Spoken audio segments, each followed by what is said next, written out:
बिस्मिल्लाहिर्रहमानिर्रहीम। अस्सलाम वालेकुम नाज़रीन।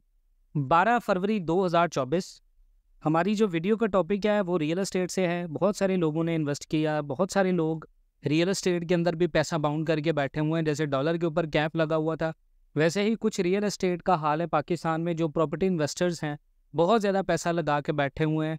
खासकर ओवरसीज़ पाकिस्तानियों का बहुत ज़्यादा पैसा स्टक है पाकिस्तान में, खासकर प्रॉपर्टीज़ के अंदर। तो 2024 के लिहाज से रियल एस्टेट के ऊपर क्या पेशन गोइयाँ हैं और रियल एस्टेट का जो तबका है वो कितनी ज़्यादा ग्रोथ पकड़ेगा, और पाकिस्तान में जो हुकूमत बन रही है और जितनी भी हुकूमतें आज़ाद उम्मीदवारान की अक्सरियत के बाद जो नई हुकूमत बनेगी उसका क्या विजन होगा, और मईशत का रोड मैप क्या है पाकिस्तान की मईशत में आने वाले दिनों में रियल एस्टेट का मुस्तकबिल क्या हो सकता है। देखिए जी, सबसे पहले तो आप बात करें रियल एस्टेट में, जो जेन्युइन लोग हैं ना, जो सही एनालिसिस करते हैं, मैं आपको चीज़ बताऊंगा फैक्ट के साथ। देखें, अगर आपने रियल एस्टेट के अंदर प्लॉट खरीदा हुआ है, अपार्टमेंट खरीदा हुआ है, कोई घर बनाना चाह रहे हैं, घर बनाकर सेल करना चाह रहे हैं, या आपने किसी सोसाइटी के अंदर प्लॉट इन्वेस्टमेंट की थी लेकिन आज तक वो आपका जो प्लॉट है वो स्टक है, वो आपको उतना रिटर्न नहीं दे पाया, तो आने वाले दिनों में क्या रियल एस्टेट के अंदर ग्रोथ बेहतर हो सकती है? क्या रियल एस्टेट के अंदर जो टैक्सेस की वजह से प्रॉपर्टी का दाम बहुत ज़्यादा नीचे आया, क्या ये काम ऊपर जाएगा?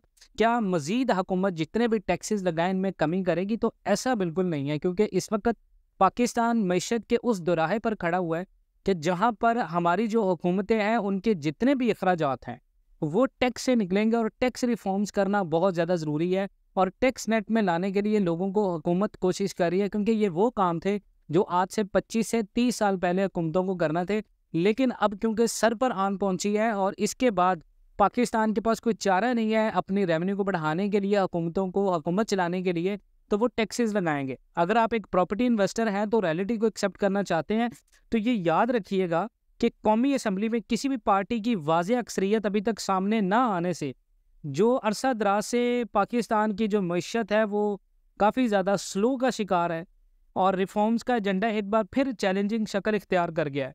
इम्कान ये है कि नई हुकूमत मुआशी कामों को चलाने के लिए वही पुराने तरीके आजमाएगी और एनर्जी की कीमतों में इजाफा करके अपने मामला चलाने की कोशिश करेगी, जिसके नतीजे में पाकिस्तान के अंदर महंगाई में इजाफा होगा।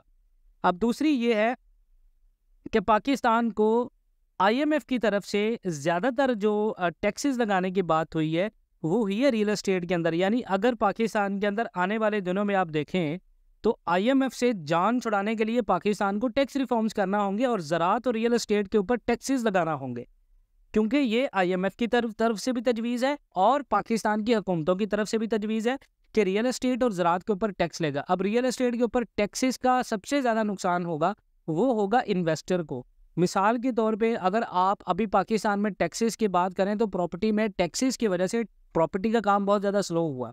अब जो बंदा टैक्सेस बहुत ज़्यादा पे कर रहा है उसका रिटर्न 3 साल के बाद अगर मिल रहा है उसके ऊपर डबल टैक्स दे रहा है, डेट मीन्स कि उसका रिटर्न रेट ऑफ रिटर्न कुछ नहीं है। रियल एस्टेट के अंदर जो इन्वेस्टमेंट अभी बहुत ज़्यादा फ़ायदा दे रही है वो सिर्फ ये है कि रेंटल इनकम अगर आपको मिल रही है, रेंटल इनकम आपको बचा रही है इन्फ्लेशन से। वरना अगर आप एक प्लॉट के मालिक हैं और आपको पिछले 2 साल से पाकिस्तान में प्लॉट को सेल करने का जो है वो नुकसान हो रहा है, या प्लॉट को सेल करना आपके लिए मुश्किल हो रहा है, तो आप समझ लें कि आने वाले दिनों में जो रियल एस्टेट है इसके ऊपर मजीद टैक्सेस लगने वाले हैं। ये मैं डरा नहीं रहा, अगर आप being as a property investor भी आप सोच रहे हैं कि आपका जो प्लॉट है उसमें बहुत ज़्यादा फ़ायदा होगा। देखें, इकोनॉमी को बहुत सारे चैलेंजेस का सामना है। रियल एस्टेट ज़्यादातर खड़ी है आपकी कंस्ट्रक्शन इंडस्ट्री के ऊपर। जितने बड़े बड़े हाउसिंग सोसाइटीज़ के प्रोजेक्ट्स हैं वो आपके खड़े हुए हैं कंस्ट्रक्शन प्रोजेक्ट्स की बेस के ऊपर, और कंस्ट्रक्शन मटेरियल आपका तब महंगा होता है जब आपका डॉलर महंगा होता है। और पाकिस्तान के अंदर आप देखें तो पिछले 2 से 3 महीनों में डॉलर हमने कैप तो ज़रूर किया है, लेकिन अब मार्केट के अंदर मार्केट में अंदर बातें हो रही हैं, जो बहुत सारे लोग बात करें वो ये है कि पाकिस्तान में आने वाले दिनों में महंगाई में इजाफा होगा। आप देखें, पाकिस्तानी रुपया मुख्तसर मुद्दत तक डॉलर और दूसरी गैर मुल्की करेंसियों के मुकाबले में स्टेबल रहा है, लेकिन गैर यकीनी सियासी सूरत हाल के तरफ अगर आप स्टॉक मार्केट और पाकिस्तानी यूरो बॉन्ड्स को देखें तो वो दबाव का शिकार हैं। और देखें, दूसरी बात यह है कि जो भी हुकूमत बनाएगा उसको मुआशी इस्तेहकाम और मुल्क की तरक्की को मुमकिन बनाने के लिए नया प्रोग्राम हासिल करने के लिए IMF के पास जाना पड़ेगा। IMF से जान छुड़ाने के लिए पाकिस्तान को टैक्स रिफॉर्म्स करने होंगे, ज़राअत और रियल एस्टेट पर टैक्सेस लगाना होंगे। लेकिन पाकिस्तान की जो अशराफिया है वो खुद पर टैक्स कैसे लगने देगी? हुकूमती लाइन लॉसेस और बिजली चोरी रोकने के बजाय बिजली और गैस की कीमतों में इजाफे करने को हुकूमतें तरजीह देंगी। जिससे क्या होगा, पाकिस्तान एक और सियासी अदम इस्तेहकाम बर्दाश्त नहीं कर पाएगा। अगर सियासी इस्तेहकाम ना आया तो स्टॉक मार्केट और यूरो बॉन्ड्स की कदर गिर जाएगी और मुआशी इस्तेहकाम और IMF से ताल्लुकात नई हुकूमत के लिए सबसे बड़ा चैलेंज होंगे। तो अगर आप एक प्लॉट के मालिक हैं और आप एक इन्वेस्टमेंट करना चाह रहे हैं या आपने कोई प्लॉट खरीदना है, तो इन चीज़ों को मद्देनज़र रखते हुए रियल एस्टेट के अंदर इन्वेस्टमेंट कीजिएगा। बाकी रियल एस्टेट एक ऐसी इन्वेस्टमेंट है, लॉन्ग टर्म आपको फ़ायदा देती है, शॉर्ट टर्म में अभी रियल एस्टेट में आप इन्वेस्ट नहीं करें। मज़ीद इस तरह की अपडेट्स के लिए जुड़े रहें पाकिस्तान एंड वर्ल्ड TV के साथ। इंशाल्लाह मिलते हैं नेक्स्ट वीडियोज़ में, तब तक के लिए अल्लाह हाफिज़।